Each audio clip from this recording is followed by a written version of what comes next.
नाम मोहम्मद तकी है और मैं पेशेंट के लिए पैनाडोल लेने आया हूँ यहाँ से। और तमाम मेडिकल स्टोर में पैनाडोल इजीली मिल रही है, कोई शॉर्टेज वगैरह नहीं है। क्योंकि डेंगू की वजह से ये एक ख़बर जो फैल रही है कि पैनाडोल शॉर्ट हो गई है, ऐसा कोई मामला नहीं है, तमाम स्टोर से इजीली अवेलेबल है। मोहम्मद शबान नाम है मेरा और पैनाडोल हमारे पास अवेलेबल है और डिस्प्रिन भी अवेलेबल है।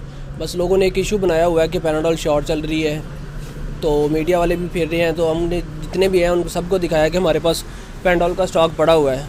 तो बस एक लोगों को हरासा किया जा इस तरह किया जा रहा है कि पैनाडोल मार्केट में शॉर्ट है, लेकिन पैनाडोल तो इधर मार्केट में सभी के पास अवेलेबल है। डिस्प्रिन 20 रुपये का पता है, तो आसानी से मिल रहा है हर जगह से। तो पैनाडोल का 17 रुपये का पता है, तो वो तो शॉर्ट हुई नहीं है, बस एक लोगों ने बनाया हुआ कि शॉर्ट हुई है। तो अगर शॉर्ट हुई है तो हमारे पास तो पड़ी है, कोई लेने आए तो हम तो किसी को मना नहीं करते, बेशक जितनी मर्ज़ी कोई ले ले। मोहम्मद रज़ाक है सर, मैं यहाँ से पैनाडोल परचेज़ करने आया था। तो ये साथ ही हमारे दुकान से मैं यहाँ पे आया तो यहाँ पे चल रही है, जो ख़बरों पे चल रहा था कि पैनाडोल मिल नहीं रही, तो वो सरासर एक झूठ था, एक प्रोपेगेंडा चलाया जा रहा है।